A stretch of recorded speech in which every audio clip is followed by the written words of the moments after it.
Nu, visą laiką smagu atvykti į tokį renginį su šeima, o kaip vėla maratonas, tai dvigubai smagiau, kadangi tu pravažiuoji ir dar pamatai visą Vilnių gražumoj. Taip. Pabendrauji su vienais, su kitais, toks gaunasi, nors oras šaltas, bet dėl to bendravimo labai geros nuotaikos, tai gaunasi šilta diena labai. Taip. Tiesą sakom.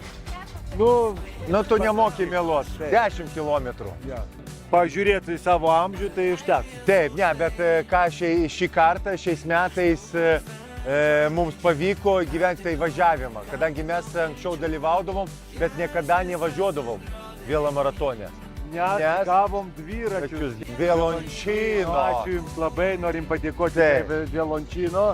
Tai tikrai pažadam, jeigu sveikata leis, visada pažadam sudalyvauti. Tai ir norim paraginti visus, kurie šiais metais nespėjo arba nenorėjo arba patingėjo, tai sudalyvauti kitais metais vėlo maratone.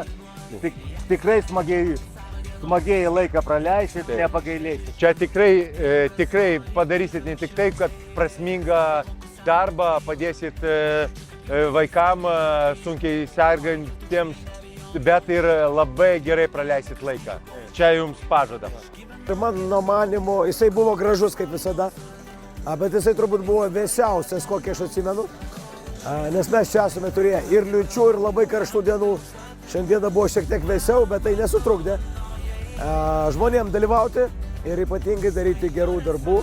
Tai aš norėjau padėkoti visiems, kurie dalyvavo vėlo maratone, kurie prisidėjo prie Kaukieno fondo, o ypatingai noriu padėkoti visai Kaukieno fondo komandai, kurie tiesiog kiekvieną dieną daro stebuklus. Tai ačiū Jums.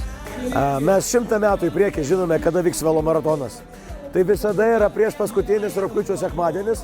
Pasižiūrėkite į savo kalendorius ir pasižymėkite, kad Jūs tą dieną būsite užsiėmę ir nepamirškite aplankyti Kaukieno fondo lokacijos ir pamatyti tuos nuostabius žmonės.